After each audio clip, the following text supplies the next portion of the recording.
What's going on, everybody? How's it hanging? How's it happening? You guys know who it is. This is Kevin from the Chord Progression Podcast, brought to you by my song of the day, Rock 2000 Today, where we are unearthing the underground of rock and metal and all its subgenres to interview all of these amazing emerging bands in the scene that are going to be the biggest bands by the end of the decade and beyond. So this is where you get on them now and get bragging rights over all your friends saying, hey, I knew about them before you did. But before we get into the podcast today, let me go through my shameless plugs, because this is the section of the podcast where, hey, if I had advertising, which right now I don't because everyone wants me to do these other crazy things that do not align with anything that we're doing right now. Yeah, we don't have anybody right now, so we're just going to plug our own stuff. So please follow my song of the day, Rock 2008, on places like Facebook, Twitter, and Instagram, because that's where you're going to get the 30-second song of the day feature every single day to grow your knowledge of music, find new bands you like, fall in love with old bands you used to like, and just create a great community around it. You're also going to find out anytime anything gets released, from the YouTube videos to the podcast episodes to anything and ever. And then on Instagram, we also have our Instagram live streams every single Wednesday at 9 p.m. Central, where it's an hour you come hang out with us. We just have a fun time. Sometimes we just do roast battles with all of our friends, and it's a great time to hang out with us. And you can ask us any question you feel like. Also, our Instagram, our IGTV videos happen every single Tuesday. It's behind the scenes look at what we're doing here, so please follow them. Subscribe to this YouTube channel, because not only do the Chord Progression Podcast videos live here on our YouTube channel for My Song Day Rock 2008, but we also have other videos such as the Kevin Figures Out series, where I try and figure out if I like certain bands or not in the scene today that I really don't know that much about, or then that are big that I actually haven't gotten into. The ones where we talk about all the emerging bands in the scene, the album reviews, and of course the yearly videos like the year in awards, beginning of the year, middle of the year, end of the year, all that kind of stuff. Ooh, I got some saliva on my computer screen for that one. Ew. And then also with the Chord Progression Podcast, you can follow along here on YouTube with the video reviews. So you can actually watch me talk with them, or you can also listen exclusively on Spotify, Apple Podcasts, and Google Play. Links in the description below, but no, it's time for our featured presentation. And through Norman from As Strange as Angels, who was on the podcast last week, he said, hey, check out this band, because we were talking about Kingdom Collapse as well. And he said, hey, check out this band. They're friends with us. They're called Relent. I'm like, okay, let's have them on. Let's see what's going on here with Relent. I listened to their first song, and that's Low. It's not the first song they ever had. It's their top song on Spotify. I was like, this is like new metal glory.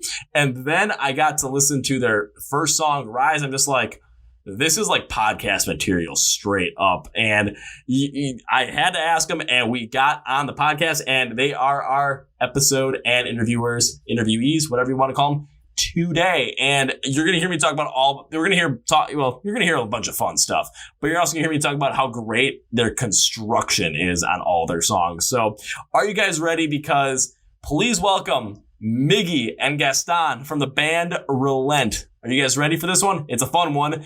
Let's go. Yeah. Well, ladies and gentlemen, boys and girls, listeners of the Chord Progression Podcast. Last week, Norman from As Strange as Angels mentioned this band called Relent and said, hey, man, you got to check them out. They got great stuff. We're real good friends with them. And I'm like, okay, Norman, I'm going to take your word on this one. And after listening to their latest album, which came out in May, called Heart Attack, I'm like, yeah, let's make this happen. So we made it happen, and here is the frontman for the band. Please welcome from Relent, Miggy. So Miggy, welcome to the Chord Progression Podcast. What up, homie? How you doing, man? Thanks so much for having me, dude, for real. Thanks for being on. And if you see me start like profusely sweating during this, it's because the AC is off, so I don't have a lot of background noise. I don't have a fan going on at the same time, and it's hot outside. So if all of a sudden, like what was it that from Key and Peele, when they were doing the whole entire I think it was like some weird sort of like a sketch where all of a sudden it was like Jordan Peele's wife was going through his phone. He just started profusely sweating every time she asked him a question. If you see that from me, don't be worried. That just normally happens. I got Gatorade. I'm good. Okay, bro. All right, so let's get this started. And Miggy, I'm going to let you do an own introduction for yourself. So please let the people know what your name is. Well, of course, you're in Relent, but what you do for the band. And I'm going to go with what I've always been doing this whole entire, introductory to school, and a fun fact about yourself, because I've heard some weird things about former YouTube stars to Tinder bios to everything. So any wacky thing you got, I'm here for it. So Miggy, you got the floor. Sweet, man. Yeah, once again, dude, thanks for having me. My name is Miggy. I'm the front man for a band called Relent. Man, we are a new metal band out of San Antonio, Texas. Man, we started in 2016. It's now 2020. It's a little over 4 years now we've been doing this thing. It's going great. A fun fact about myself, dude. Let's see. I always share this one because they asked me one day, like, what's the most un-rock and roll thing about you? And I was like, I don't know if you're ready for it, but the fun fact about me is I love spa days, bro. Like, spa days? Yeah, spa days. I go to like get a massage. Man, I get my nails clipped and trimmed and looking good. And like, dude, I'm all about that, dude. So bring on the spa days. I'll say I cannot knock you for them going and get a massage. So that always is just a great thing, just to relax, unwind, and then all of a sudden just you get up off of like the table and you're just kind of like feeling like a spaghetti noodle, just like because you're just so relaxed. Yeah, I had my first deep tissue massage last week, and it was painful. But man, I couldn't even walk back to my car afterwards. It was ridiculous, bro. But yeah, I'm all about that life.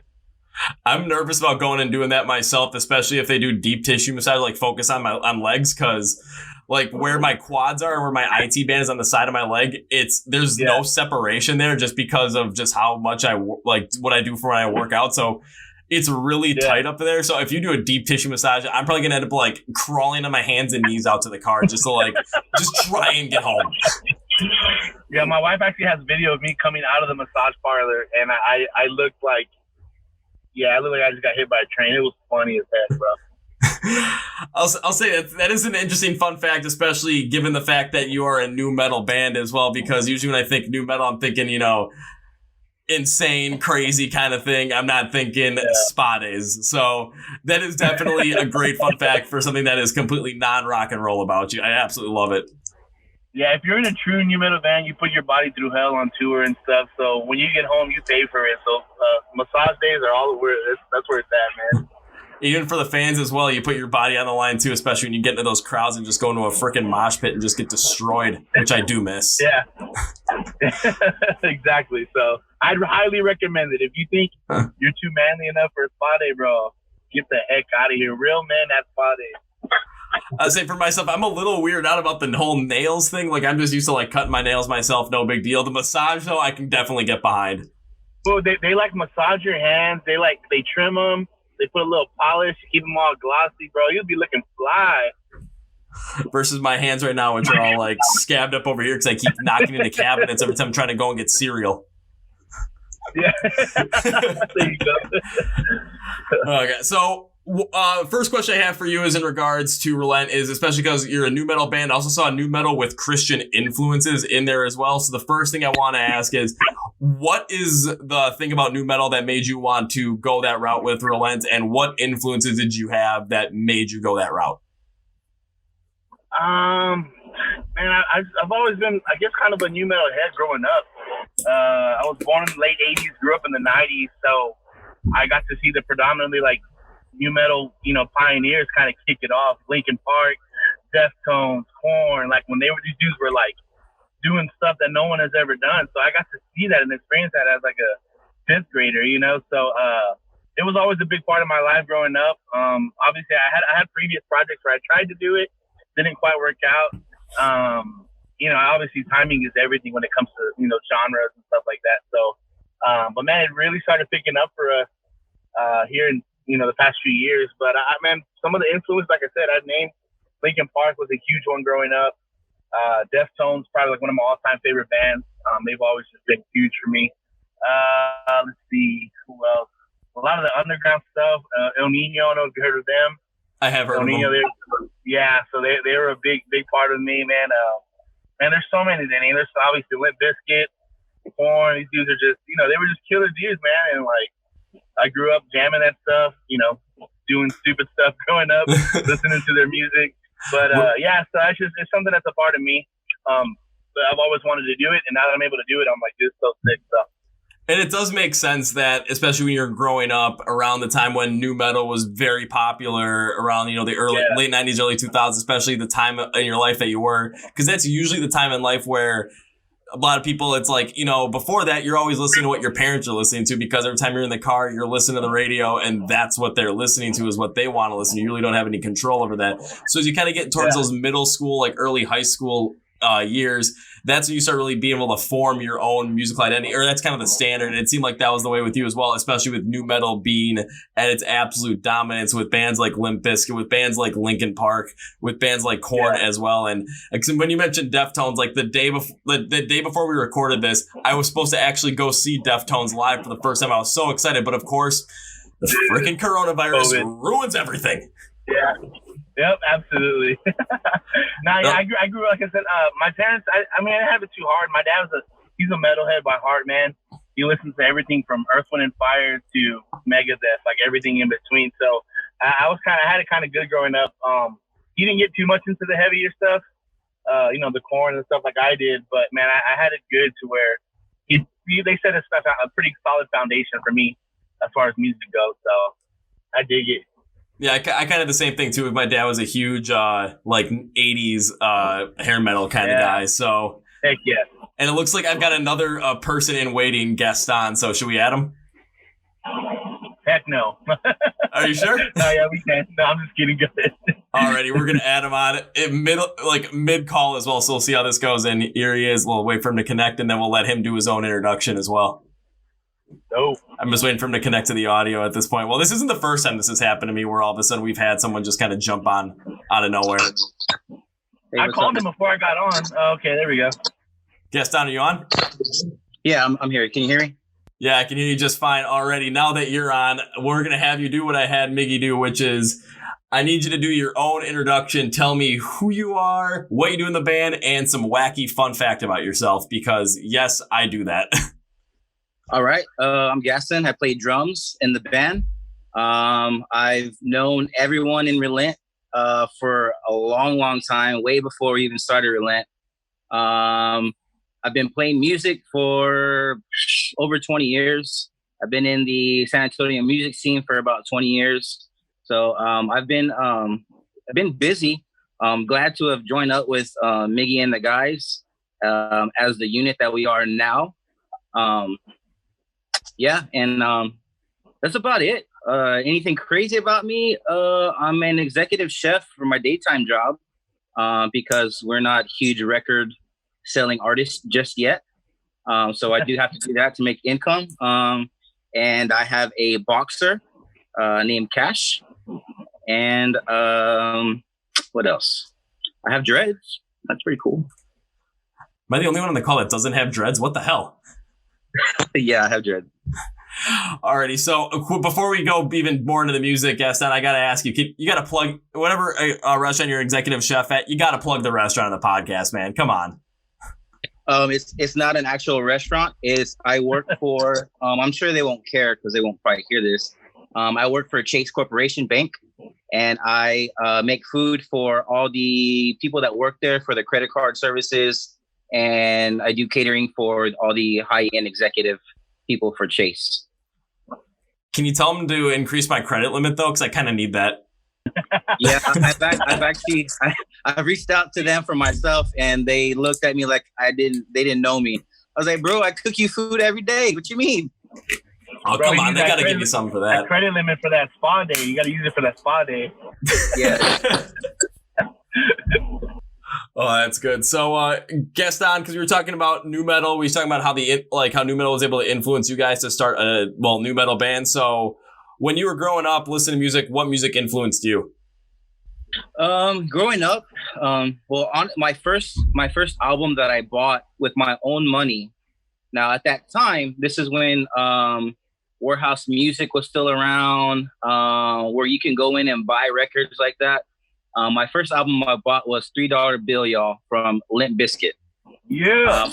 I still had to have my parents get it for me because obviously you had to be 18 with the parental advisory sticker on it. I want to say I was like 14, if I'm doing the math right, 13 or 14, probably 13.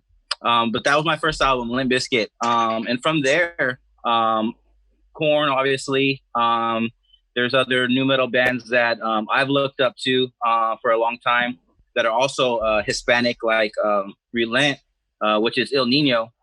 They kind of paved the way for us, and we, I know me personally, I know Miggy too. When we go to shows, But me looking at them, I was like, man, that's what I want to do. That's what I want to look like. That's the energy that I want. And someday that'll happen. So, I mean, that's with the whole energy and everything, the vibe that they had, we were kind of like taking that with us somewhat. A lot of people compare us to POD and Seven Dust. Those bands were also huge influence for me personally as well. Just with the grooves and the lyrics and the songwriting with melodies. That's something that I've always loved about nu metal, how they were able to bring different aspects of music and put it all together and to give you this product that was new to the scene, new sound, but it was products of different things that were already out. So, and that's cool that we can continue that journey and do it our way. Yeah, especially with nu metal, you're mixing that like rap rock and kind of metal at the same time as well. I mean, of course, that first Linkin Park album with Hybrid Theory, I mean, was just absolutely instrumental. And even their second one, Meteor, as well, which in my opinion, I like Meteor a lot better than Hybrid Theory, but that's just me. I've met some people that think the same way, but sometimes I get kind of like, oh, what the hell are you talking about, man? It's kind of funny though. Well, I'd be that guy to be like, what the hell are you talking about? That first album was amazing, bro. Oh my God. Hybrid Theory is the best. Don't get me wrong. Hybrid Theory is great. I just thought Meteora just took it to another level with a couple of their songs. Like, of course, like one thing I'll say is got a whole lot better. Everything got better about them. But man, I guess just the timing for me, Hybrid Theory was like 6th grade, like getting in trouble for listening to it in my classroom. Like that was the album for me, man. So the album for me that got me in trouble listening to it in like 6th, 7th, 8th grade was the Indestructible album by Disturbed. That was the one that got me in trouble because I went to a Catholic school and, well, when they saw the album cover, they really weren't pleased with that. Yeah, you were down with the sickness, dude. Yeah, it was all of a sudden it was like it was like a person, like a each student was like the person of the week type thing, and I was like the 3rd or 4th person. And like one time during the week, like we had like a 45-minute period where we were able to like sit down and just do our homework and whatnot. And my teacher had like an old boombox that she's like, oh, you know, you can put on like whatever the person is, they can put on whatever CD they want for 45 minutes. All right, so people are bringing like Justin Timberlake, Carrie Underwood, and here I come with Disturbed. We got 2 songs in, and all of a sudden the CD got taken away from me. Was not happy at all. I love it. Heck yeah, bro. That's sick. But kind of just transitioning from that as well, because I said, I was like, that happened to me when I went to a Catholic grade school. I also went to a Catholic high school as well. I saw that your music also has a lot of Christian influences in there as well. So basically the question with that is what's the inspiration to bring more Christian influences into your music? What was the question? I'm sorry, you're breaking up over there. Oh, the question is what's the inspiration to bring Christian influences into your music? Word. Like as far as bands go? Bands or just anything really. Gotcha. Yeah. So Relent, obviously, we don't shy away from it. We're big on our faith. We're big about Jesus, man, and that really just comes from a personal, walk that we've all. Not coincidentally, but we've all individually walked through. We didn't grow up in church. None of us did. We didn't grow up in schools, like Christian schools or anything like that. Most of us came to know Christ like not too long ago, like 6-7 years ago. So for us, starting Relent was a big thing. One, obviously, because we love music, but we wanted the message to be, life altering the way it was for us, and so. You kind of get the best of both worlds. Our intention was never to let's do a Christian nu metal band because no one's really doing that. It was always just like, no, this is what I want to do. I want to talk about this through music. That's all I know how to do. So let's do that. And it just so happens that no one's doing Christian nu metal. That worked out for the best. Literally just had it happen for you. Absolutely love it. Absolutely love it. Gaston, kind of the same question towards you. Is there a certain influence for you that had guided you towards like more Christian influences in the nu metal scene with Relent? Growing up, listening to the music that I was able to purchase when I was younger. After getting the whole nu metal stuff, I was still into the heavy music, thrash metal, whatever, Machine Head, stuff like that. But before I was saved and before I even knew what Christian music was, or that there was a genre of that, I was listening to a band called Living Sacrifice. Now, Living Sacrifice is probably one of my all-time favorite thrash metal Christian bands. And at that time, not knowing that what they were saying was actually speaking to me. A lot of their songs talk about the stuff that I had to walk through becoming a Christian, losing friends and family because they thought I was weird, or like, oh, you're going through a phase type of thing. But I would say Living Sacrifice was definitely one of the big things that I took away before I even knew anything about Jesus or anything, that I was listening to something that was preparing me for today, pretty much. Understandable. And one thing I kind of found from your guys' music as well, compared to other bands that have those Christian influences that I listen to, because I listen to Skillet a lot. They're one of my favorites. Also, other like smaller bands that have those influences, like bands like Amongst the Giants, bands like the girls from GFM, Go Frankincense and Myrrh, bands like The Protest. It's when I'm listening to their music, along with yours as well, it's taking a look at the lyrics. It's something that it's easier for me to get into, because I'm not a big fan of when bands really go overtly into like the story of everything, and that's what they're talking about. I like it when it's more, you have that influence in there, but the meaning is around the principles, and you're telling a story around the principles of basically what Christianity is saying. So it's easier to get into because the meaning isn't as directed. It's more abstract and lets you find your own meaning to it. So that I call it the Skillet complex, because like from like once they came out with Comatose on, they kind of been doing that, and it's been really big for me. So kind of hearing that kind of same style where it's, well, just writing wise, where we're not going to be completely overt, but it's going to be more abstract, but with still the influence in there to kind of guide you to it, makes a lot more sense to me. So that's kind of like, ooh, boy, this is good stuff. Yeah, I think we've kind of, I don't say we've nailed it, but we're getting into that area where we're able to discuss it, and then again, it varies. There's songs where I just can't help it, where it just comes out. But for us, the biggest part about what we believe in, I think the most effective part, honestly, is not so much that we just sing about it, but we live it out. And people get to see that when they meet us live. They're at our shows and they get to hang out with us. Like, no, we're about this. Like, we're not just singing about it for attention. Like, this is our life. And I think that's where the real life change happens. That's where the real, like, kind of takes place is, the face-to-face encounter. So, but heck yeah. Usually what kind of shows are you playing? Like, are you playing smaller shows, or before COVID, I should say, were you playing like local venues? Were you playing larger venues? Were you playing festivals? So what was kind of the standard show for Relent? Man, actually we've been pretty blessed and lucky, man, too. We've been on some really big deals. Before COVID hit, we were on some really big shows. Open up for, actually, what was the last one, Gaston? I can't remember. Was it Flaw? We did a show with Flaw. We also co-headlined with Diamante. We had, Mexico festivals lined up in this past April. We had European tour scheduled for October of this year, but obviously all those things kind of fell through with the whole COVID stuff. Yeah, I just kind of jumped in. I'm looking it up right now, and I can see, yeah, you guys were going a lot of places. Wow. Yeah. And of course, COVID has to screw over everything to the point where, yeah, you can't really go anywhere. It's like, you got to be kidding me. Yeah. Well, it has. Go ahead. No, I'm saying it has kind of screwed up everything as far as live shows go. But it kind of worked out for us because, the shows didn't really they got canceled, but they got postponed. So we're still a part of the shows.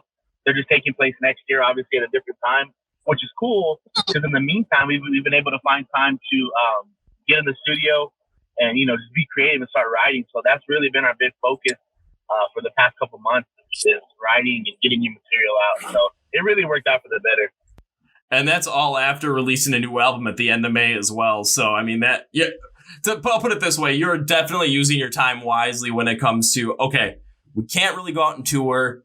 we got to find a way to kind of, still release stuff, stay relevant, that kind of thing, so people don't forget about us in the meantime and keep growing. And if you're going to keep writing and you're going to also release an album during this time, I still think bands should have been releasing, if especially they had material, releasing albums during this time completely, because everyone's sitting at home. Everyone's trying to find stuff to do, and new things are always going to be like, oh my God, this is great. So a new album is just like, whoa, we got to listen to this. Yeah. Me going crazy already. So when it comes to the new album, Heart Attack, because it came out on May 22nd, first question, what was the reception like from your fans around the album, and also from maybe some people that you really didn't know before that you found out listened to it, kind of thing? Yeah, I'm going to go with that. I'll let Gaston answer that one. The response was better than I thought it would be. So now Rockfest picked it up and dropped it on May 22nd. But that album has been out, that we put out ourselves, probably about a year before that even happened. So we had a little momentum already, but seeing how that we didn't have a label behind us or a platform to really promote that the way it has been promoted, it was a journey to get to that point. Now that we got signed, now that we have the platform, the amount of streams and sales for that album has skyrocketed in such a way that like completely blows my mind every day when we see the numbers. The fact that because of we're on the label now, we've been able to get placed on numerous radio stations, Octane on SiriusXM, the SiriusXM app. So a lot of people are hearing it now than they were before it was released on Rockfest Records and Capitol. So it's doing amazing for us, and people are enjoying it.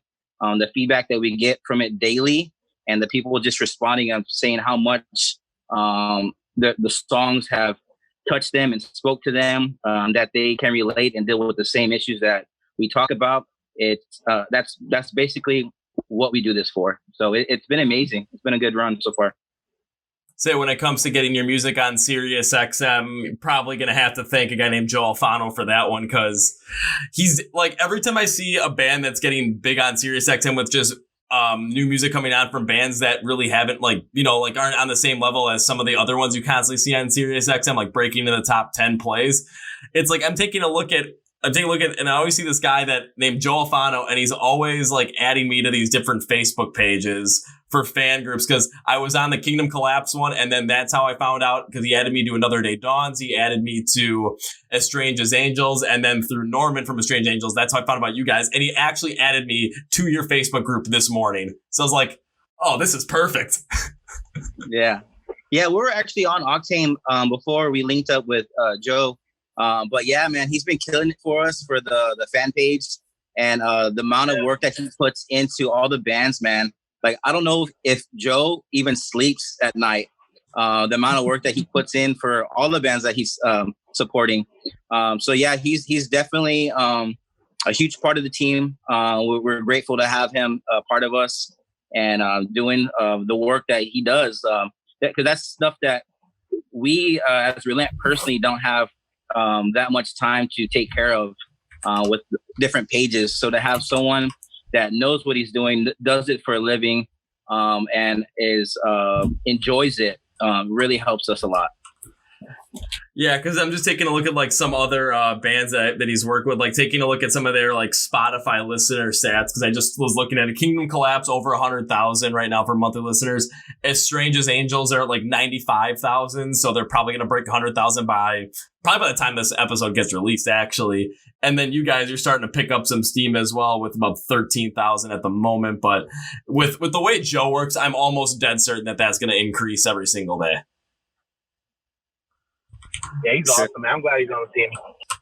I'm glad you guys got connected with them too, just because the thing is, like, I've seen the work and I've seen the results, and it's like it seems like every band that he touches, it's just like I get to listen to him, and all of a sudden I'm like, oh man, they got some good music, and then all of a sudden just I kind of use it for myself as well. I'm like, oh, if Joe's added me to this group, let's listen to their music. And all of a sudden, like after I listen, I'm like, oh, let's see if we can get him on the podcast, because that's how I got Another Day Dawns and As Strange as Angels, because that's how I found out about him. I would have found out about you guys the same way, but Norman beat him to it. Awesome. Yeah, do that. So I got to give a lot of credit to good old Norman on that one. So jumping into a couple songs specifically on the Heart Attack album, the first one I want to bring up is Rise, due to the fact that from when I was taking a look at some of the bios for your band as well, it seemed like that was like the first song that really took off for you guys. Am I correct on that? Yeah, that was the first one. So I released Rise in 2016. I think it was like January. And so Rise and Surrender were the first two tracks that I released. It was actually an EP that we had called Embers, which I don't think is available anymore. But it was just a kind of like a 2-song demo to kind of get out, kind of get the vibes going. But yeah, that was the first song. What was that song all about? What was the inspiration behind it? Due to the fact that I really dove deep into it, so I kind of want to get a little bit more into it as well before I really start talking about more of what I was hearing with it as well, with the instrumentals, the vocals, and why I can see why this was the song that started, basically started getting you guys noticed, because it's good. Yeah. It honestly, it's a song of declaration, a song of really testimony. I come from a lot of depression. I come from a lot of kind of dark things in my life, and when I had my encounter with Christ, man, it was like those things were literally evaporated out of my life, and I had hope again, and I wasn't addicted to alcohol again. I wasn't addicted to sex and porn and all these things that were like tying me down in my life. So the chorus, the pre-chorus, I choose to rise, you chose to rise. Just knowing what Christ did for us has now empowered me to rise out of depression, to rise out of those things that were chaining me down. So it's really a song of me falling in love with God, man. And obviously the chorus is pretty repetitive. I'm falling in love with you. It's just, singing my process. But at the same time, just being real about it, being upfront. For me, Rise is kind of a foundational song. Like that solidifies what we're about. No matter if the songs might change, they might sound different. The lyrics might get, more depressing, as you saw with, our song Low and stuff like that. But that's going to be our foundation, is always what God has done in our lives. So.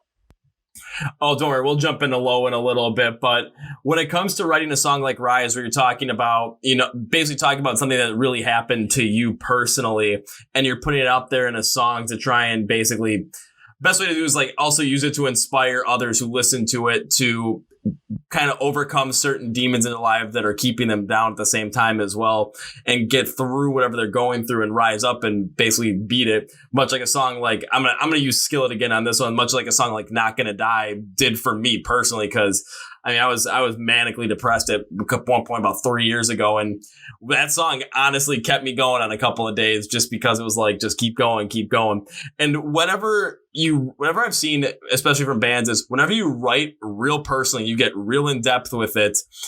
It doesn't matter if it didn't happen to somebody else, but they might have gone through something that made them feel the same way. And now you gave them a song that not only gave them like a tangible feeling to that very specific experience in their life, but now it's just like an anthem to them to keep going, keep getting better, keep basically bettering the person that they want to be today. So I can totally understand where it comes. I can totally understand why, with that sort of a meaning and with the sound that the song has as well, why it was the one that really got people to start looking at the band being like, oh my, we got to start listening to this band a lot more.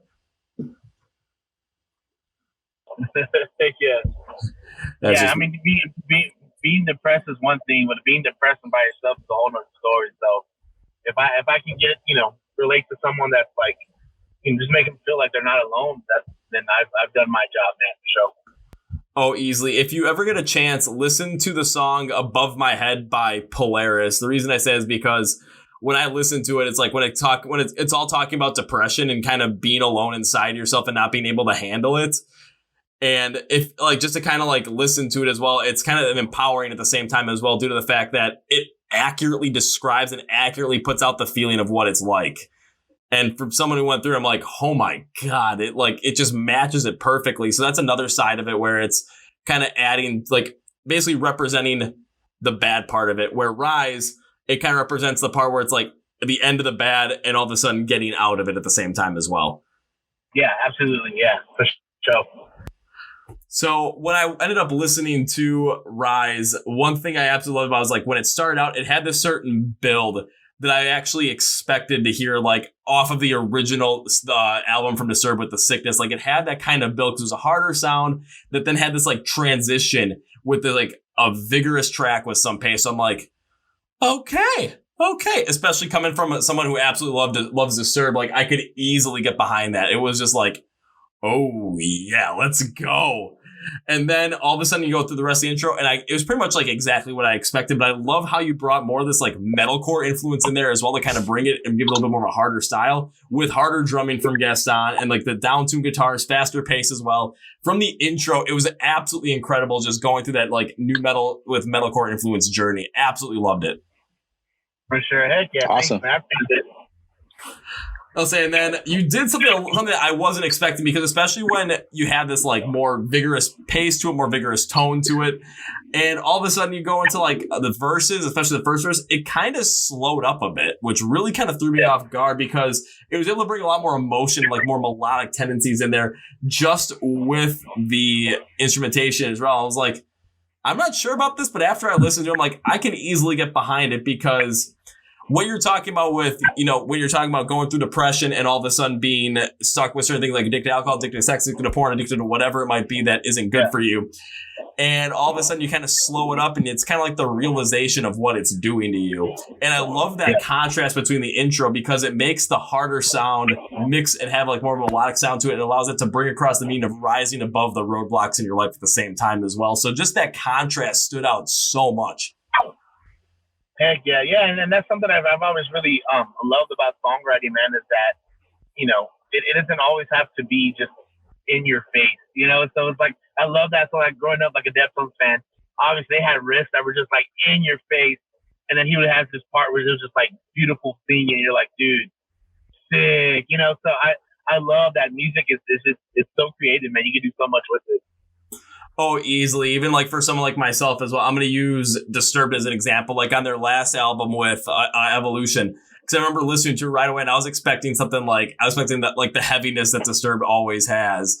And all of a sudden there was a couple of songs that went really soft and there was a couple I'm like, was not expecting that, but okay, I guess so, whatever. All of a sudden I heard Hold On to Memories for the first time and I was sitting there like, did they just do that? Where they just completely like changed up everything they had, everything I'd ever expect from them, went super like slow, very acoustic, and just try to create this just powerful emotional anthem without really any heaviness to it outside of David Draymond's like prophetic voice. And it was just like, I kept coming back to that one over and over and over again. I'm like, man, I really like this song. I really hope I get to have some kind of connection with it. Now, if you watch the live music video at like minute 2:30, like 2:37, you can see half of my goofy face in there. Just me, just like smiling, like, well, everyone's emotional. I'm just like, this is so cool.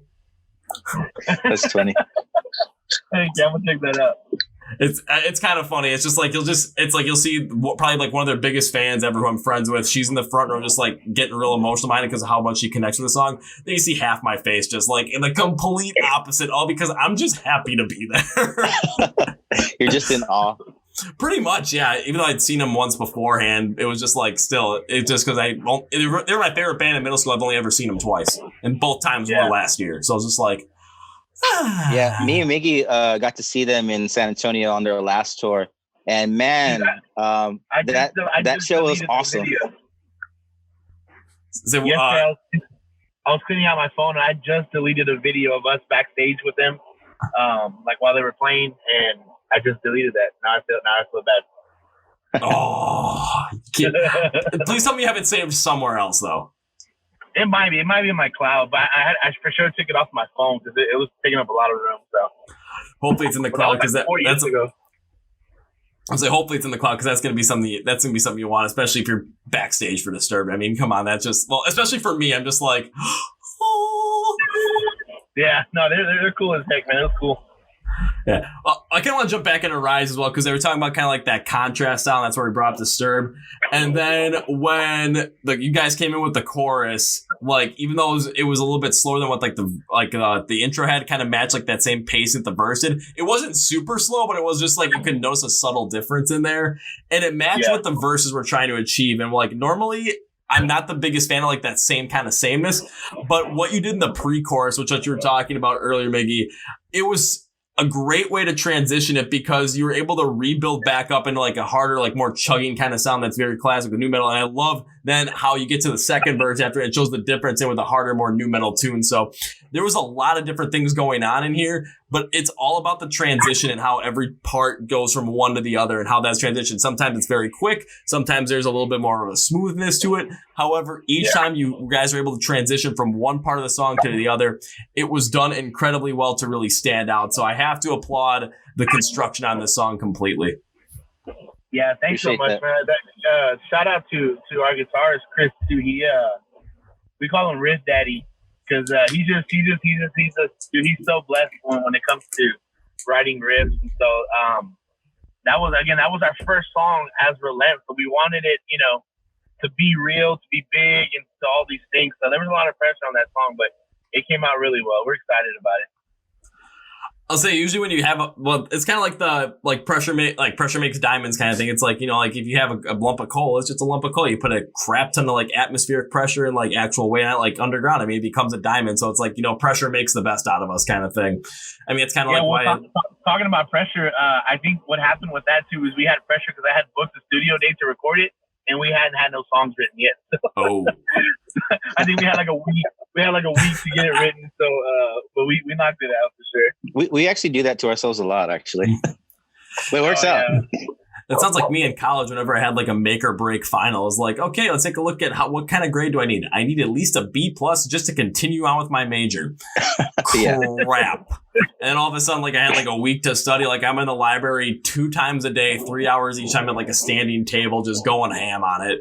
And all of a sudden, like I get my grades back. I'm like, oh, on the final, I got a A. Cool. There you go. Yeah. It seems like the same thing with you guys in songwriting. Just put the pressure on it and great things happen. Yeah, for sure. It does. Oh, but I'm not against preparation either. Preparation is good too. But that's true. But one thing you do understand is like you can't, like if you're put under pressure as well, you understand that you can work well in that environment, especially if a song like Rise came out of that type of environment as well, where you're just, okay, we got studio time. It's in a week. And we don't have anything to show for it. So let's get something down. Let's see what we can get down. Let's go from there. And all of a sudden, a week later, you come up with Rise. And now, I mean, again, take a look at what happened. Yeah, it was definitely the spark that started the flame. So we're so proud of that song.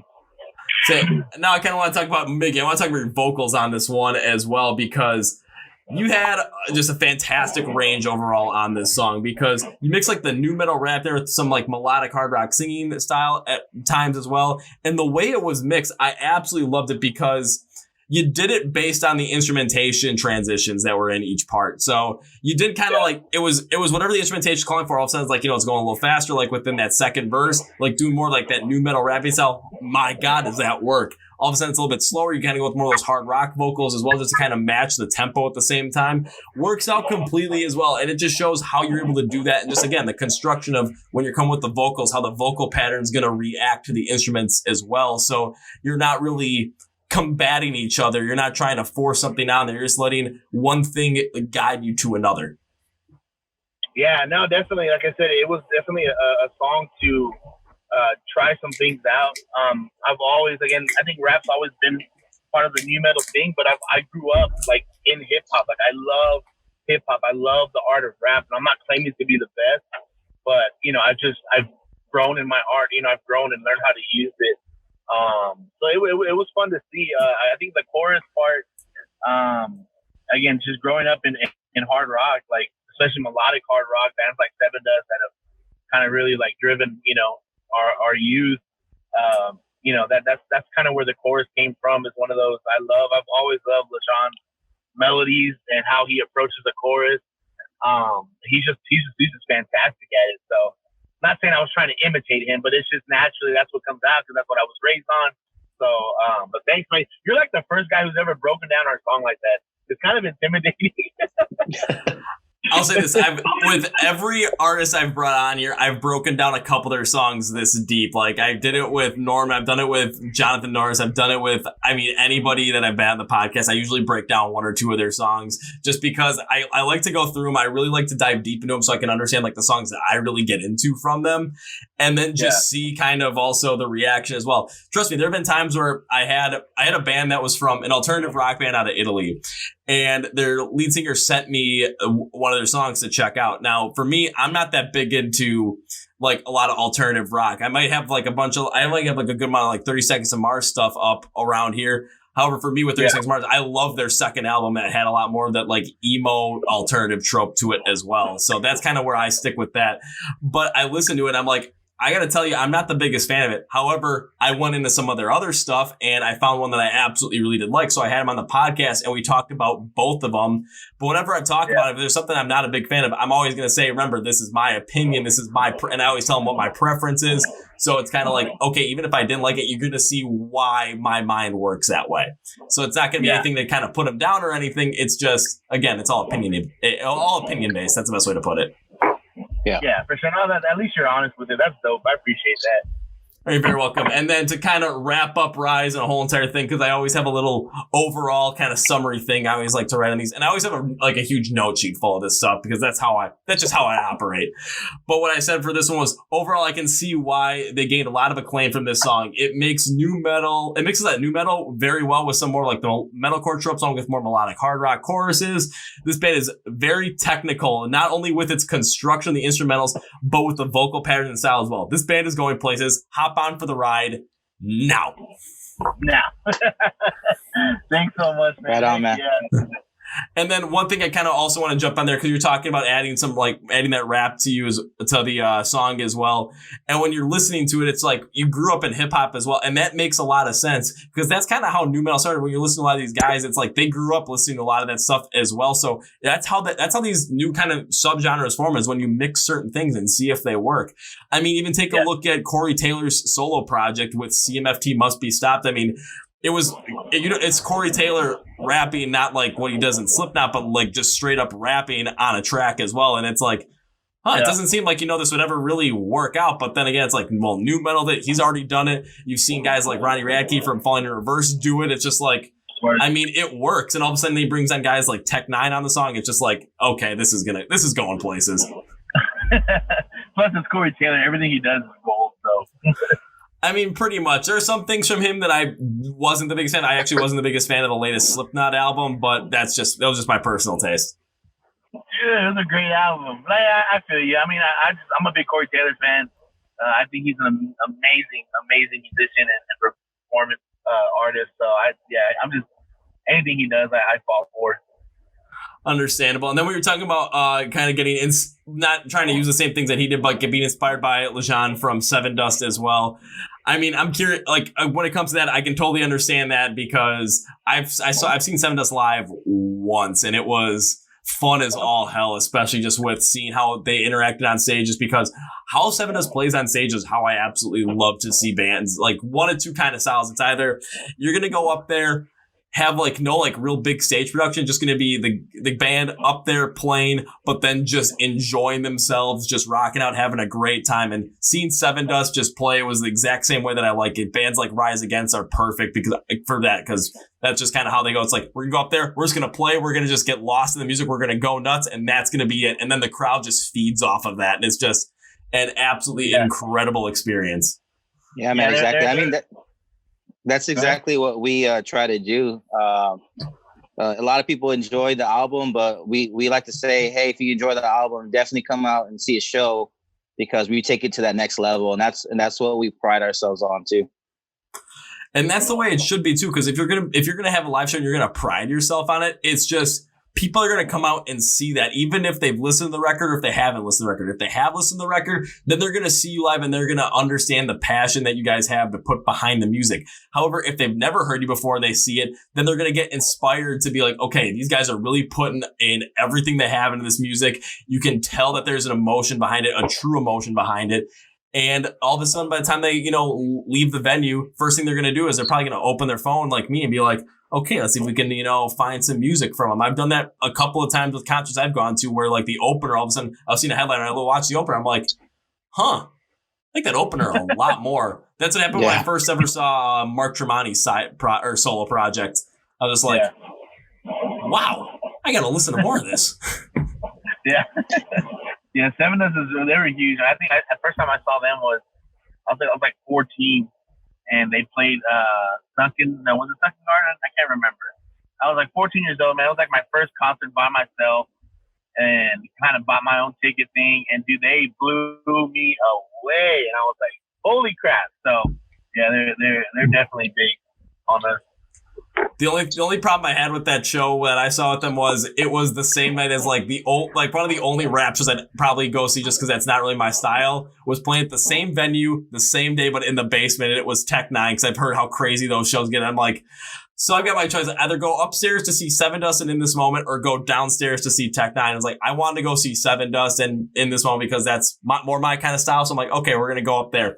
However, what was crazy was as both concerts end at the same time, we were leaving the venue, all the fans were together, and the people from the Tech Nine show were saying how they could just like hear us going crazy upstairs, like hearing the mosh pits, hearing how crazy it was for Seven Dust. Then when In This Moment was on, you could just hear Maria Brink's vocals perfectly, like down to the basement. We're like, well, when all of a sudden when we stopped, we could hear the bass from you guys down the basement, you guys going crazy, and everyone was so happy about it.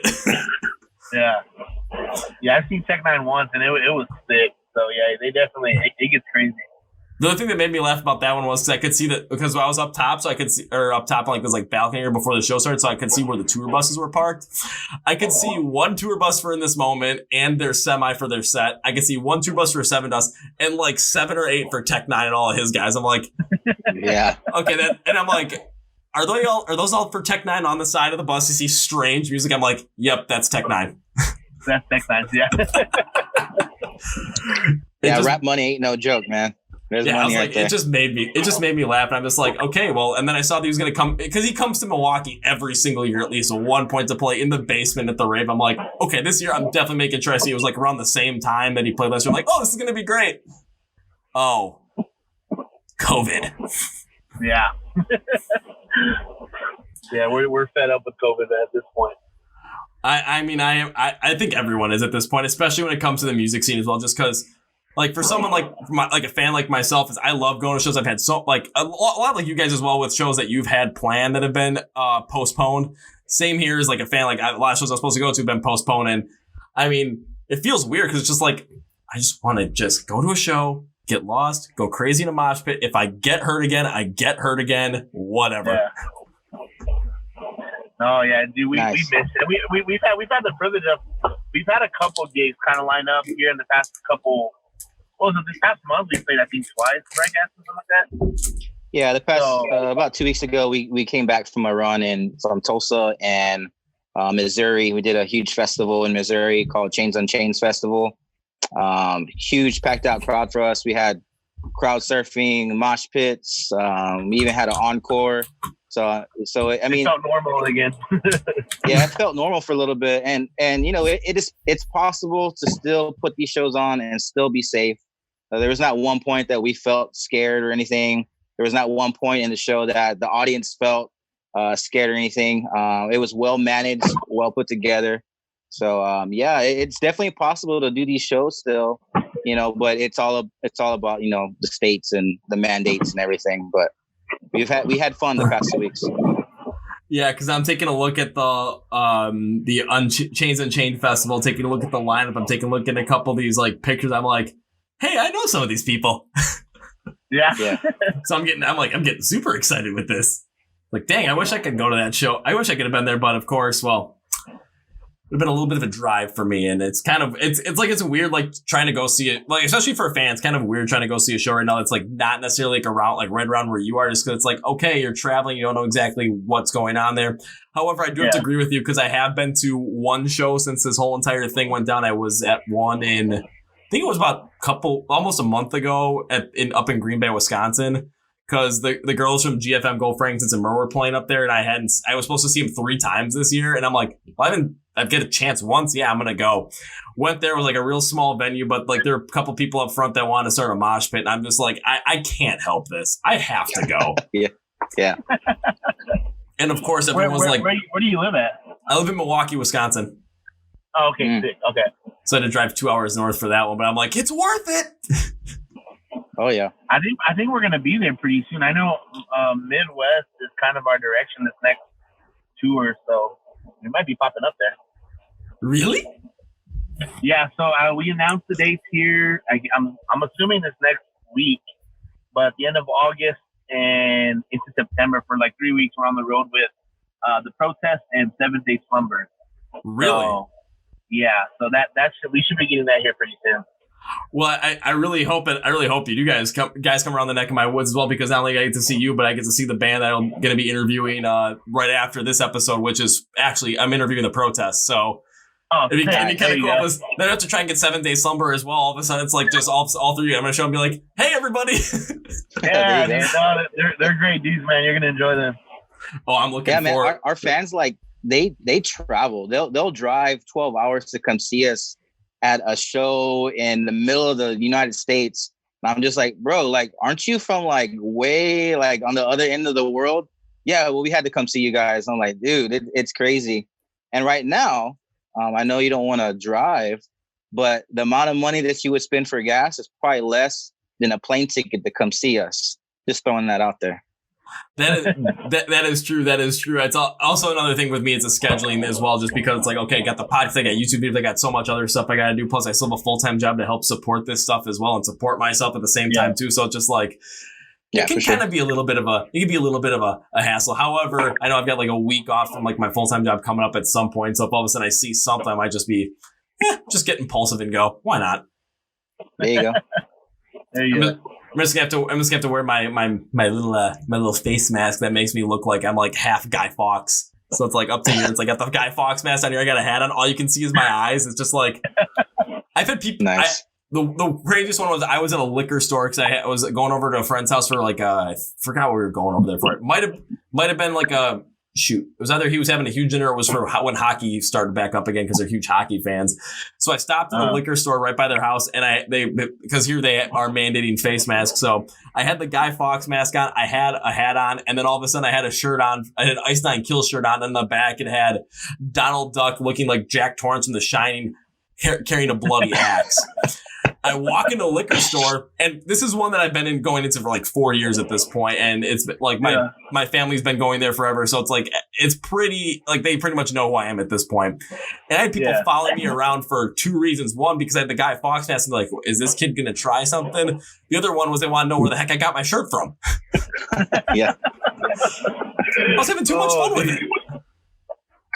Yeah, man, Ice Nine Kills is a crazy band. We went to go see them this past tour that they did, headlining for the Octane Accelerator tour, and they blew the roof off that place. Yeah, with Fit for a King and Light the Torch and Awake at Last, and I think Make Them Suffer was on that bill as well. When they came here, Make Them Suffer didn't play the one that I was at, but like just seeing that show made me a huge Ice Nine Kills fan. Even though I hadn't really listened to the band before, like I saw that show, I was just sitting there at the end of it, I was just like, okay, I never wait in line to buy merch after a show, but after that, different story. Yeah. Oh, dude, yeah, they tore it up, man. It's so sick. It was absolutely insane. And now I've got like I went like full deep on into it. Like all of a sudden, every time they come out with new merch, I'm like, okay, let's just see if there's anything that's interesting on there that I kind of want. And all of a sudden, like I've had people make me like some random things. Like I got this little thing back here, like maybe a custom Funko Pop of Spencer. Dude, that's sick. Nice. I also got another. They also sent me another one too, but it's further back over there. It's him dressed as Pennywise the Clown. Heck yeah. The theatrical that goes with their show was that was my first time seeing them, and I was like, dang, that's next level. That's dope. So They kill it. Because like when I was talking about the shows I like to see where it's like I like to see bands just like when they go up there and they just play with like they just no theatrics, they go up there and play with a lot of energy. But then there's the opposite where it's just like if they're gonna go with like, you know, a full on production, like using like Ice Nine Kills on that tour as an example is perfect because they come out there, but the energy and just the like everything is still there. It's everything going around there. There's a lot going on, but still, like, the music is there and the energy is just driven off of it. So I was like, that's another kind of, like, type of show I like to see. Motionless in White, like, they have the shirt on right now, but they're another band that kind of has that same kind of feel as well, where there's a lot of stuff going on set, but they just go up, like, when it comes out time to it, they just go up there and just play their hearts out. And then you're sitting there thinking, well, for me, sitting there thinking with a huge cut above my eye, with it covered by a shirt, making me look like a pirate, I'm like, this was worth it. Yeah, they're great, dude. Well, how about instead of talking about other bands, how about we jump back into your music as well? Because again, that's why you guys are here. And another song I dove deep into that I want to talk about is the one that probably is at the moment the most popular on Spotify, which is Low. Let's talk about it. Let's talk about it. So what was the inspiration behind this one? I know you kind of mentioned a little bit earlier, Miggy, but let's dive even deeper into it. So what was the inspiration behind Low? I think same topic, just depression, man. I think kind of one of the craziest things that I guess you can call it a revelation that I've had is even as a Christ follower and a believer in God, like that doesn't necessarily restrain me from things like depression, right? And so Low was one of those songs where, as a Christian, as a believer, as someone who's been, evaporated from these things. I've been freed from stuff like this before. Now I'm like back in it, so it's really kind of intriguing of like, but I was healed. Now so it's a deep song, man. It is something. I'm very open about my depression when I talk to people. Like I really deal with it on the daily, and so for me it's just being real. But what's so cool about this song is that we didn't want to release it. The song was actually meant to be on the next album. But Joe Rowe, who was the president of the label, he's like, dude, I'm telling you, you got to release it now, And which worked out perfect because then COVID hit, right? And obviously people are dealing with it. Like people are dealing with depression. They're locked up in their houses. They've lost their jobs. Kids are not in school. Depression is like the theme, right? So I think that's what kind of helped Low get the traction that it did, is that it was one of those songs that people were able to relate to because they're going through it right now, so. Yeah, and to kind of add on that as well for other people that listen to other bands as well, it's like a band like From Ashes to New did the exact same thing with their song Panic, because that came out like I think it was in April, and it was supposed to be all about it was also all like kind of like going through like anxiety, but of course everything they were going to work on it and start like when they were going to do the music video and everything for it, the idea they had for it, that all got changed because that's when the shutdown started. So it was like just kind of going through that and kind of adding it to it. It's basically, taking advantage of what's being presented to you at that time, because you can go around just thinking like, oh, it's like, oh, we would have done this, but it's not the way it is. Instead of trying to change what is going on around you that you can't control, just go with it and use it to your advantage, because you're going to end up being better off for it, not only personally, but like in a professional career as well. And when it comes to releasing Low at a time like this, I mean, yes, it might have been meant for the next album, but releasing it now was the absolute perfect move. Yeah. No, it was, man. And we obviously didn't regret it. And, big shout out to our team at Rockfest Records. They really they're very, intentional with the moves they make, when a release happens, why it happens. And so to really kind of piggyback on them and believe in them, it was cool. And it's paying off. So we're so excited about it. Another question I have for this one is, was there a certain like type of sound that you were specifically going for or influenced by when you wrote this? Because when I listened to it, I got a big feel of like, okay, this song makes me feel like a certain album did from nu metal, but I don't want to say which one it was just yet. I want to see if it kind of matches up with what you guys were we're basically listening to or inspired by musically when writing the song. As far as musically goes, I don't know if I can pull a band specifically. I think I probably was listening to some pretty like dark, heavy stuff. But I couldn't give you a band for some reason. But Really, this is one of those songs that Heart Attack has. I mean, the songs in Heart Attack, they've been a part of us for the past 4 years, right? But in between, performing Heart Attack and it being released, I think we as musicians, and individuals as artists have grown, and you see that in Low. There's a different, element that we're bringing to our music, and we're just learning more about ourselves, and it's coming out. So I couldn't give you an exact band. I don't know if Gaston could. Maybe Gaston could. Nah, during that time I was listening to Hugh and the Blowfish, so I know that's not it. I know for sure that ain't it. I'm crazy. I wonder why.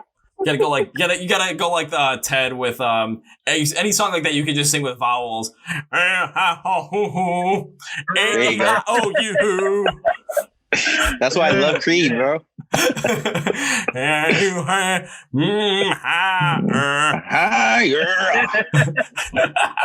That's right. You're too good at that. Oh god.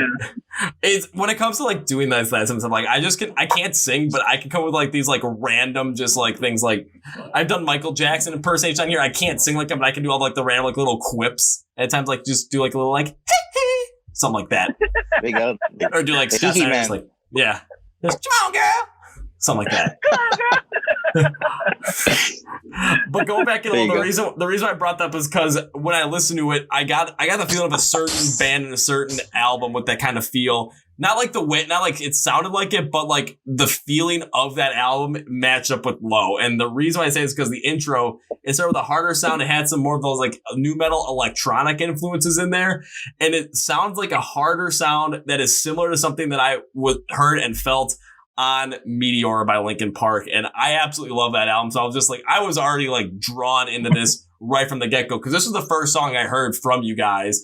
And I mean, right after that intro, I was already sucked into it because I felt on this song what I felt like when I listened to Meteora. Awesome, man. Thanks. Yeah, that's a good comparison. I didn't think about that. Definitely with Low, I will say that I was into a lot of dark hip hop. I guess I was listening to at the time, and I think I really want to go that direction with our new material. Is kind of bring out the hip hop influence a little more. And so kind of Low was taking that kind of road. But yeah, that's a cool comparison. Meteor is a great album. Yeah, and then even like going through it as well, like continuing on, it kept going that way as well because when you start out with that first verse, like it started out with like a minimalistic sound from the instrumentals, but it was electronic influence. Like there's a lot of electronic influence in there. So it kind of also got me into the Meteora mood. And normally like when I get like something that's heavy electronic, there's a lot of times I want to pass on it, but this one was a lot different for me. And the reason why I actually liked that inclusion on this one here is because with the more electronic sound, you kept it with a tone that kind of had like a little bit more of like a feel like of a harder tone to it, which allowed for a great transition from that intro into the rest of the verse. I'm like, okay, I'm kind of feeling this. It all depended upon how that transition was, and this proved to be the case because all of a sudden, the guitar picks up and it kind of has like more like a chugging feel to it, in my opinion. So I was like, yeah, okay, I can kind of see where this is going. I'm like, okay. I was getting real jazzed up for it. Then we got to like the pre-chorus, and it was again very minimal. And so we got to mix like a hard rock and new metal in the chorus, and again just the transition because it's kind of like you're starting out hot, then you drop it down, and then you start building up, and then you kind of drop it down again, and then build it back up even more. It's just like, okay, here we go. And I always love when that happens because it's just, you go on that ride of emotion, but it always feels a little bit different due to the fact that you're going to have different parts of the song, especially when you're building up in a verse, like throughout the verse. You're not just like keeping it consistent. It's just, you're starting out here, then you start building it up, and all of a sudden the pre-chorus comes and you transition out of that so you can transition to the chorus. It just keeps up a certain dynamic to the song, which just created this and set up this more melodic tone for the chorus perfectly. And I thought this is great construction overall for this song. And I loved how it was constructed. And then we got to like an even harder breakdown as well that I absolutely loved because it matched up with the rest of the song with not only being like the hardest part of the song, but again, it's all how it was transitioned. It was really well done with how everything was pieced together. Much like Rise, it was like what you guys set up in Rise, you put out in Low as well. And it just made sense to how the writing style was, how the construction was, and how everything fits together with those transitions. Yeah, definitely. And big shout out to the producer and our writing team, who we've recently been working with a lot to get the new album recorded. But Robbie Joyner at Black Book Sound, you'll hear more about him in the future. He's really kind of, he's just, I don't know. He just has something about him, man, that really, he just knows music. He knows when you're trying to tell a story, and he's great at getting things plugged in, the right sounds, the right timing.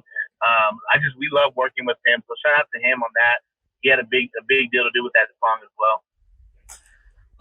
I'm not surprised why this song is your top one on Spotify right now. Just not gonna lie on this one, because take a look at the instrumentals. Yeah, we've already talked about them and just how well it was done. And then again with the vocals, I love what you did on them there as well, because when you start out in that first verse, when you had like that lower part of the intro that was just electronic bass, the vocals were more drawn back. And why I like that is because it matched that electronic isolation. Chris created like a certain mystique around it, much like the first verse from a song like when I go back to Linkin Park Mirror with Breaking the Habit with Chester Bennington on that first verse, where it's drawn back because it's primarily electronic from the instrumentals, but it just makes a lot of sense because it just creates this certain aura around the song. I was like, okay, kind of adding to that build up as well. And then the verse, you started adding more like a nu metal sound to it. Vocals got harder, became more of like a rap kind of sound. And I love how the transition worked in there as well. Just again, it's all about like, you guys are great at transitions with this stuff.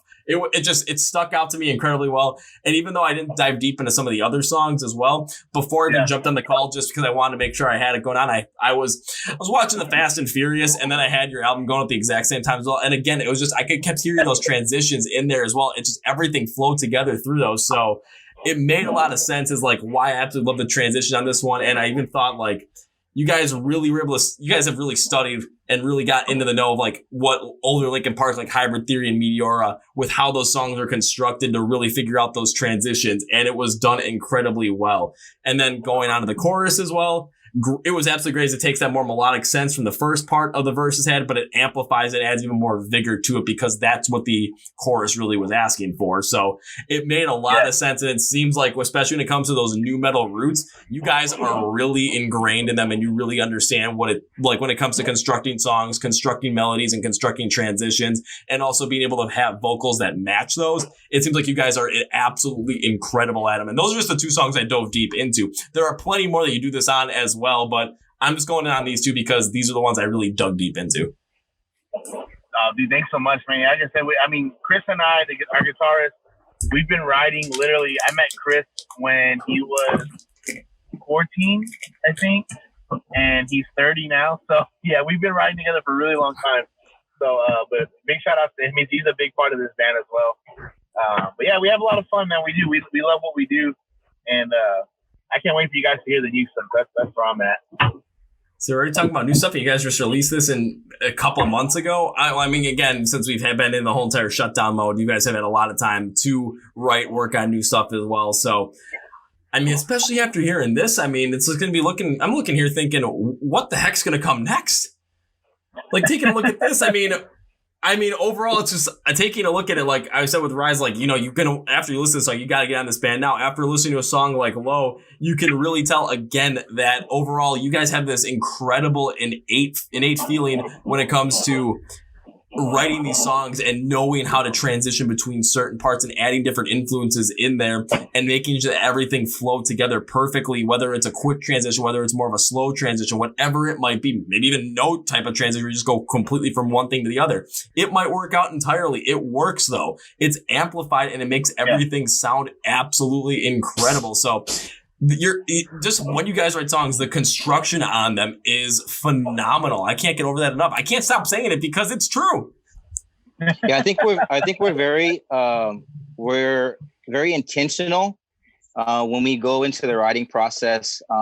We're not trying to make hits, but we know what can sell. We know what radio looks for, and at the end of the day, that's the platform that we want to be on. A lot of people have said the opposite of what you've said, saying that, man, we can hear the progressions of everything, and we see like how the music comes in. We hear the hooks, and some people really don't like the hooks like that. They want to hear just a full blown like thrash metal song the whole way.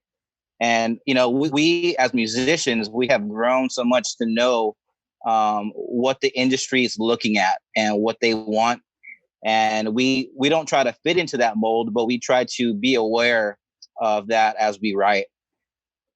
And that's something that's good to be aware of as well, just because when it comes to achieving what you want to achieve and knowing what you want to know, I mean, when it comes to, it's not going to be something that a lot of, if you're going to write something that's like, oh, it's not going to be for the popular audience, because if that's not what you want to do, then don't write it.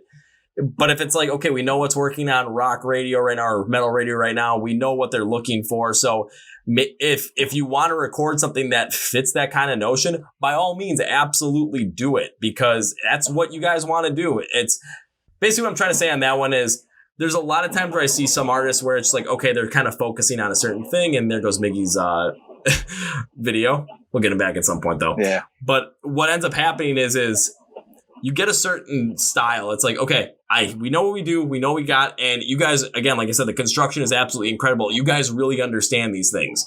So when it comes down to it, when you're trying to write something, you have so many ways you can work with it. So if you want to write something, it's like, okay, we want to write something and this feels like it's going to be perfect for like to have like that, what is popular on rock radio right now, what's popular on Sirius XM, and we want to attack that with this style of song because that's what it works with. By all means, do it. But if it's something like we really want to go in this different direction with the song, it's maybe not the most popular thing on like that people are listening right now, but this is where the song needs to go, and this is what we want to write with. By all means, do it, because you take a look at the greats, and when they started out, no one was playing songs like that. Exactly. When you're saying thrash metal, take a look at a band like Metallica. I mean, or just use the Big Four as the example. No one was really playing anything like that. And all of a sudden it's like, oh, this is supposed to be the popular thing as well. So now everyone's trying to play something like that, or they were at some point. And then all of a sudden it was like, okay, then it was new metal. Then it was metalcore. And now it's like that more like electronic metal kind of style, I would say. Like everyone's kind of focused on that. And all of a sudden it's going to be rap rock, rap metal again. Like it's always going to go through a certain transition. But it's just going to be somewhere as long as you're writing how you want to write and you're not, but you also know exactly what you're doing. Kind of just that mentality there. It's going to take you so many different places because you understand so many different things about the writing process. I think if we would have released Low 2 or 3 years ago, I don't think it would have been getting such a momentum that it is, just for the fact that music comes full circle, and you're seeing the rise of new metal again. And that's what we've been waiting for the past 10 years, and the music always comes full circle. And I think we've hit the prime spot as musicians of what we know already. We've hit the prime spot as a band that we're able to fit into that right now and, take that new metal ride again, Yeah, and I think another thing too is just because with new metal, you're kind of adding those like rap tropes into there at the same time as well. And especially with how big hip hop is in culture right now, it kind of makes sense why there's a lot of more changing into that direction. Just because, again, it's some people that are into hip hop, into rap, they're gonna end up kind of gravitating towards that in a little bit because, hey, it's something that's got a different sound than we're used to, but it's got this similar trope in the vocal sound, the vocal pattern. So we're going to listen to it. All of a sudden, next thing you know, they're going to dive deeper into other things because all of a sudden they're going to start hearing things they like in certain other genres like thrash metal or metalcore. It just easily can happen. And yeah, it does come full circle as well because all of a sudden, who knows, thrash metal might become a big thing again. Metalcore might be as big as it was back in like 2011, 2012. You never know. It's cyclical, honestly. Yeah. So hopefully Hootie and the Blowfish comes back on tour next year. So weren't they supposed to at one point? I hope not. I hope not. I mean, for those that hope so and those that hope not, you guys just come from different worlds. Yeah, that's like true. To laugh at me when I look at other girls. Okay, now I'm singing Hootie and the Blowfish again. That's when I know something's definitely wrong with me. My God. You're good at that, man. Like I said, I'm good at like the most random things when it comes to that. But if you ask me to sing a song, I'm just gonna be like, this is not gonna go well. But if I try and do it in some like weird voice, I could probably pull it off. There you go. Hey, Weird Al did it for so many years, and look what he's been able to do. Just don't ask me to go Barry Gibb because I'm gonna hurt my voice trying to do Staying Alive. God, that's too much. Don't bring back disco. Alrighty, well, a couple other things as well I kind of want to talk about. One is, okay, so now that Heart Attack has been released, it's been out there for a couple months. We've seen how it's kind of taken off at the same time as well. We've seen that again, especially with now being thanks to good old Joe Alfano with him getting me on your Facebook group as well and knowing what he can do. can definitely expect to see a rise in those numbers, especially on Spotify as well. Because again, like I saw with the Strangest Angels and King Collapse, just again, bands that kind of are connected with you guys at the same time as well.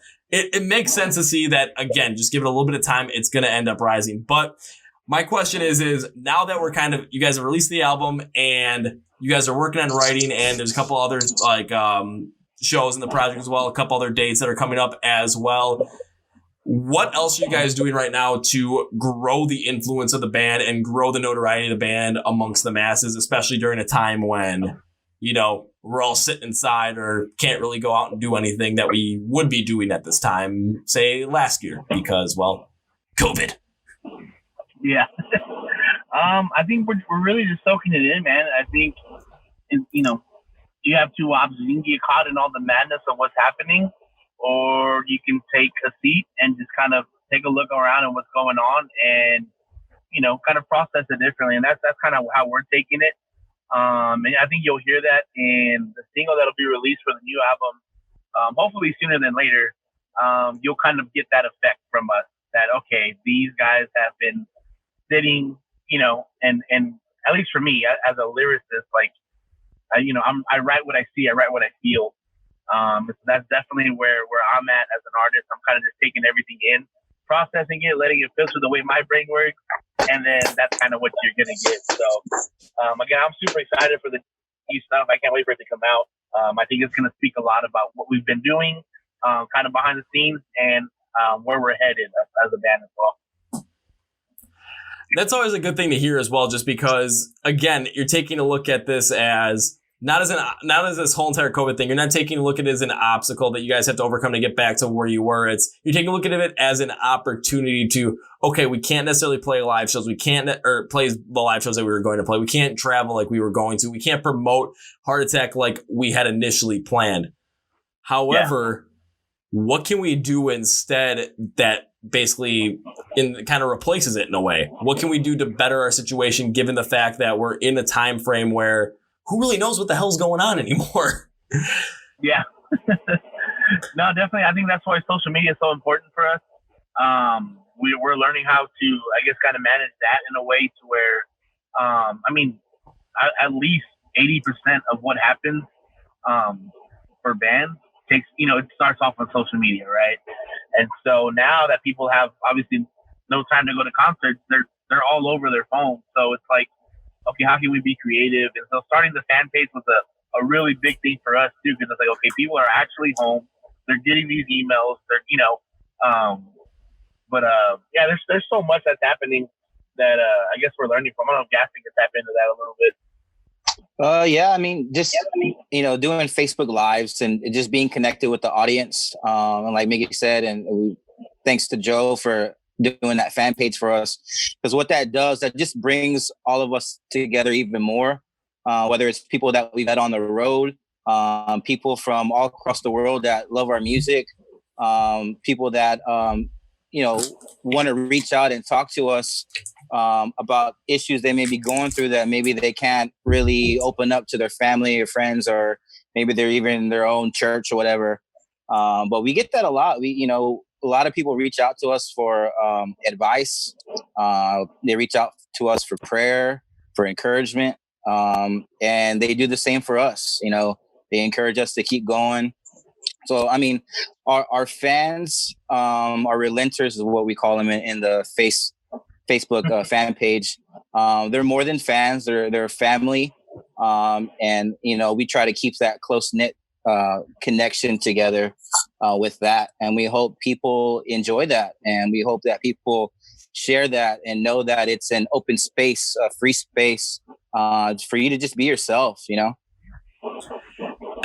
That's a great thing about it too, because you're able to get people that have that same love for your music all together at the same time as well. And one thing I've seen with other groups as well, even ones that Joe doesn't run, because I do have to shout out Joe because I'm part, I think it's 6 or 7 of them now. I really don't know.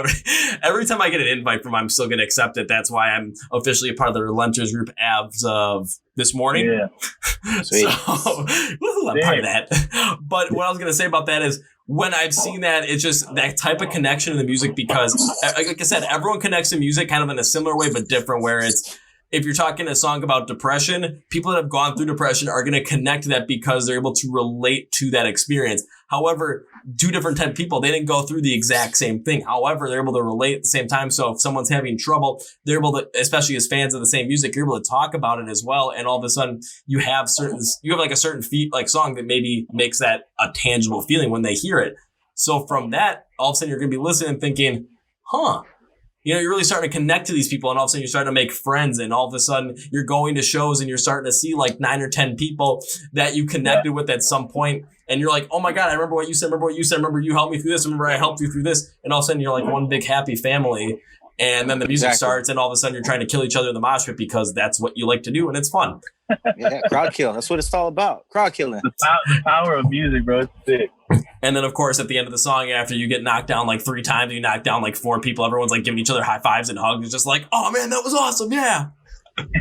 That's right. I miss that so much right now. Yeah, we need it. But need it bad. I don't want to have to, end up having my body injure itself again because of lack of mosh pits. I only had one appendix. Now it's gone. Yeah, you got to stretch it out a little bit before you get in that pit. Oh, yeah. One other thing I learned, too, when it comes to those mosh pits, kids, tie your shoes really tight because you easily can lose them. Yeah. Oh, yeah. Thanks well, a lot. I've seen people eat it, man, like tripping on their shoelaces and stuff. Even at our shows, I've seen guys that are like, it's funny because I'll notice weird things in the crowd, and I'll see a guy like kicking and his shoelaces are loose. And then, like, the next song, he trips over his shoelaces and falls on his face. It's like, you gotta keep your shoes tight. Either that or go to Velcro, bro. At least for hardcore shows. That's actually not a bad idea. It was like, because I've lost them once before, and it was just not the best. And then all of a sudden, I got one back when I grabbed it. The other one went flying. I'm like, crap. All of a sudden, because it was for Underoath, I'm like, this sucks. All of a sudden, Underoath goes off. 15 minutes later, Skillet comes on, and someone launches the shoe, and it hits my shoe back into the pit, and it hits I'm standing next to a guy, and it hits the guy straight in the chest. I'm like, oh, this guy's gonna be pissed. Wait, that's my shoe. He's like, dude, I found your shoe. There's me. Yes. So then I could just go back. Yeah. I just had to tie it tight. Guy asked me if I was good, and he just threw me right back into the pit. And I'm like, yay. I think I got leveled right as I got back in there, but I didn't give a crap. I'm like, yeah. There you go, man. Me personally, I try to stay away from some of the pits nowadays because they get pretty rowdy. And I'm being 33, I'm getting old, so I can't really take those hits sometimes anymore the way I used to. Yeah, that's what I'm trying to maximize it now because I know there's going to come a point where I'm not going to want to jump in those anymore. But it's like, you know what? Even if I can't jump in there, it's like I might still stand on the edge and just keep pushing people because I find that fun as well. There you go. Yeah, I'm the pusher. or what I'll do is I'll actually, instead of going to shows by myself, maybe have 1 or 2 people that really want to go see the show with me, and then I have them hold on to my stuff so I can actually, instead of moshing, I can crowd surf, be the old guy crowd surfing. I mean, every time you see like a young kid or an old guy crowd surfing, you're just gonna have fun with it. Yeah, honestly, I don't think I haven't been in a pit like in, I don't know, 13 years or something like that. Yeah, I have yet to come out of mosh retirement. There's maybe 1 or 2 bands that I would come out of mosh retirement, but that's very rare. So. All right, I gotta ask, what are the bands? Oh man, Poison the Well would be one of them. They were one of my all-time favorite bands, and then Brian McKnight. Oh yeah, so I love R&B. So probably a Brian McKnight show. I don't know. What do you do at a Brian McKnight show? I feel like you just hug and kiss everyone. I don't know. Right. So, unless your ex-girlfriend's there, then you can, mosh her on purpose or something. or what you gotta do is next year come up to Chicago for Riot Fest because last year they did a wall of death for the Village people when they did YMCA. Oh, sick! That's what I'm talking about. See. And I freaking missed it because I only had the 1 day pass, and I went on the Saturday instead of the Sunday because on the Saturday was Slayer's last Chicago show. So I'm like, okay, I haven't seen Slayer. It's their last time coming around. I should go see them. Plus, Rise Against was playing, so there was no way in hell I was gonna miss that. Yeah. And people. I wonder if that's on YouTube where you can check that out. The Wall of Death. Oh, I'm almost certain it is. If it's not, I know Loudwire had a video of it, so it might be on YouTube. Actually, I'm going to see if it's on there right now because I've got it pulled up. Let's see. Wall. Nope. I spelled wall with 3 L's. Death. Let's see. Village People. I just want to see if it's on here. Because I know Loudwire did have it. I spelled. Oh, nope. It's on there. It's on there. Nice. Yeah. I'll check that out. It's just going to be, it's fun to stay at the. Dang. Is that how it went? They collided at YMCA? Yep, they basically went for when it's fun to say so they could hit during YMCA. And I'm like, man, I wish I'd done that. However, I knew it was happening beforehand too. Like I knew it was happening the day before. I'm like, God, why don't I get the 1 day pass? Why? Man, I was a little miffed at that, but I'm like, you know what? It's okay. I'll be fine. I got to see Rise Against. I got to go crazy for that one. I got to see a bunch of people pass out because it was so warm that day. And instead of like trying to get like security to come in and like get these people out of the crowd because there were so many people for Rise Against, we ended up just crowd surfing them to the front. Like passed out people. We just end up like lifting up like go, go, go. And all of a sudden it's like all of a sudden you're starting to see like 5 or 6 people every single song that are passed out that are being sent to the front. And I got close to that point as well. I'm like, shoot, I'm not sure how much more I can go. All of a sudden, I see a little spot open up in the middle where someone's trying to actually start a mosh pit. So just everyone in the crowd mushed together like sardines, just kind of moving back and forth and tripping over everybody. Saw a little pit. I'm just like, mosh pit, clean air. And I pushed and like threw people aside just to get there. And it was going crazy. And I'm just like, this is great. All of a sudden, one song came. I'm like, I'm not sure how much more we're going to be able to even go for this. And then we got an acoustic song, and everyone's just like, perfect timing. Yeah. We had shows like that in town years ago with Mudvayne. Mudvayne would come to town, and they would have the place so packed out that you're literally like shoulder to shoulder.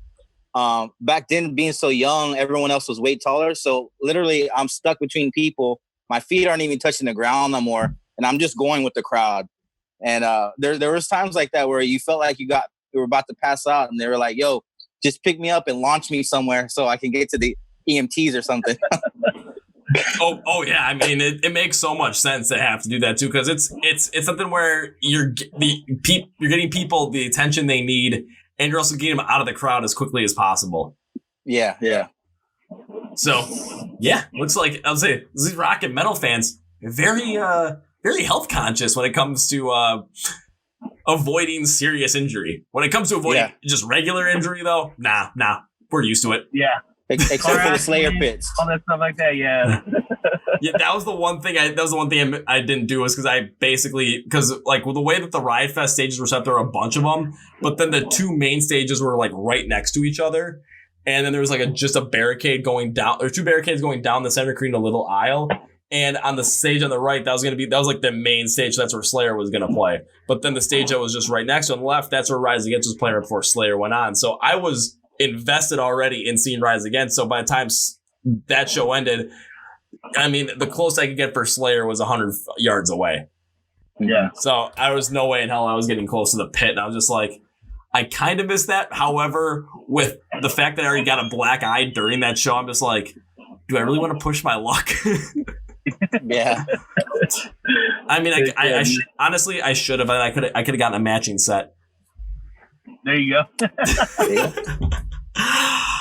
Well, guys, I know, Miggy, I know you've got another meeting about, I think it's like 20 minutes from now. We've done about an hour and a half so far, just having a good time.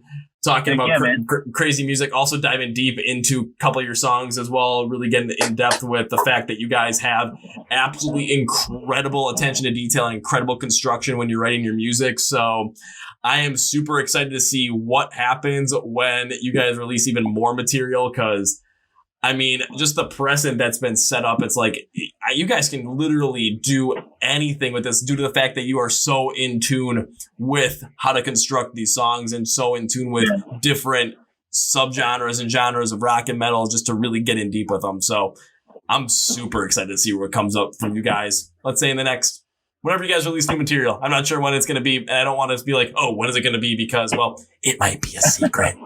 I'm honestly, I'm hoping like within the next month. But we are releasing Low in Spanish that comes out in 2 weeks. Oh wow! Yeah, August 21st is when it releases.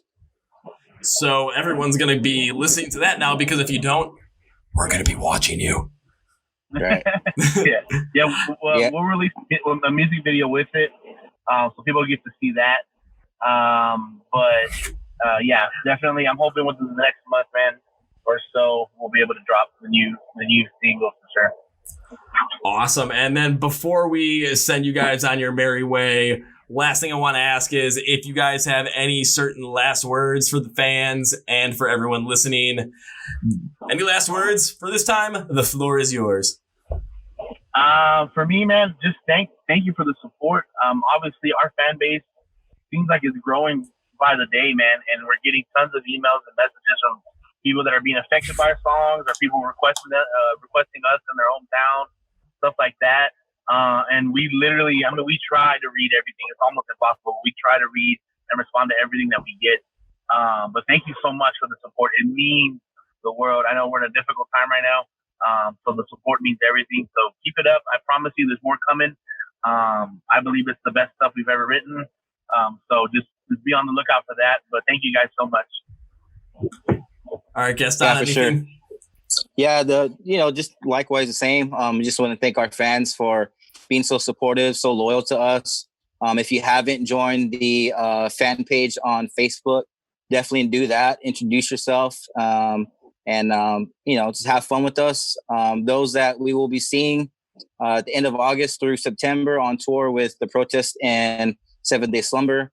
We hope to see you guys out there rocking out with us. And man, be ready for the new music, because I'm telling you, it's gonna blow everybody's minds. Ready. Now it's my turn to say these last final words. So when it comes down to it, guys, one thing I want to say is with tour with Protest and 7 Day Slumber, I'm gonna keep an eye out for the dates on that one, because if you guys are anywhere around me that I can get to rather nicely, yeah, you expect to see my crazy. All of a sudden, you're gonna see some guy like getting hurt in the pits and be like, "Who's that?" Up, it's Kevin. Just don't worry about it. It happens all the time. Yeah. But also, I always like to end with this. And when I was in college, I studied for 3.5 years. My major was economics. So when it comes to certain consumer behaviors and certain things about incentives and convenience, I totally understand them. And I know people these days, they want everything to have like a one-stop shop thing. So when it comes to trying to find the music for Relent or find everything for Relent, when it comes to the fan page, anything on social media, you guys want to make it as easy as possible. You guys just want like a one-click thing and just make it as easy as possible.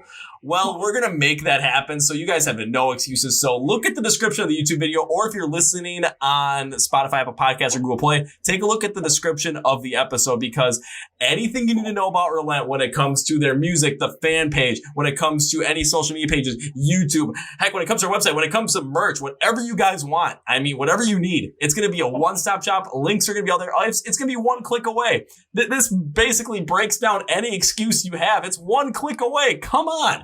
So, yeah, if you're going to want to try and find them and you're like, oh, we're not sure where exactly to go, just take a look at the description. It's going to all be there. So, no excuses. Yeah, exactly. No excuses. Do it. No excuses. And on that note, Miggy and Gaston, I want to thank you guys for being on the podcast. This is incredible, and I always say I absolutely enjoy doing these, but that's because it is the honest to God's truth, because I really do enjoy doing these. This was so much fun, and I can't wait to not only hear the new music that you guys are going to have coming out, but also with 7 Day Slumber and The Protest and you guys on tour and coming hopefully around the Midwest, around where I am, or somewhere close. Oh boy, it's going to be fun. So I'm going to make my way over there. Woohoo! Oh, yeah. So on that note, guys, I always like to end it this way, because I never like to say goodbye, due to the fact that I feel like this isn't the only time we're ever going to talk, or the only time we're ever going to do something like this. So I'm going to end it with a classic. See you later. See you later, brother, man. thanks so much, man. All right, see you guys. Homie. Well, folks, that was my interview with Miggy and Gaston from the band Relent, new metal with Christian inspiration in there, and it was incredible. I loved having all the guys on the podcast today, and I cannot wait for you guys to hear not only their new music, but I also cannot wait for you guys to hear what else they have for you. And let me tell you, it's going to be insane, because honestly, they're coming to play live shows again. Yes, a much smaller crowd, but if we're going to be out there with bands like 7 Day Slumber and our next guest for the next podcast, The Protest, you guys got to go see him live, because you know who's going to be at one of their shows?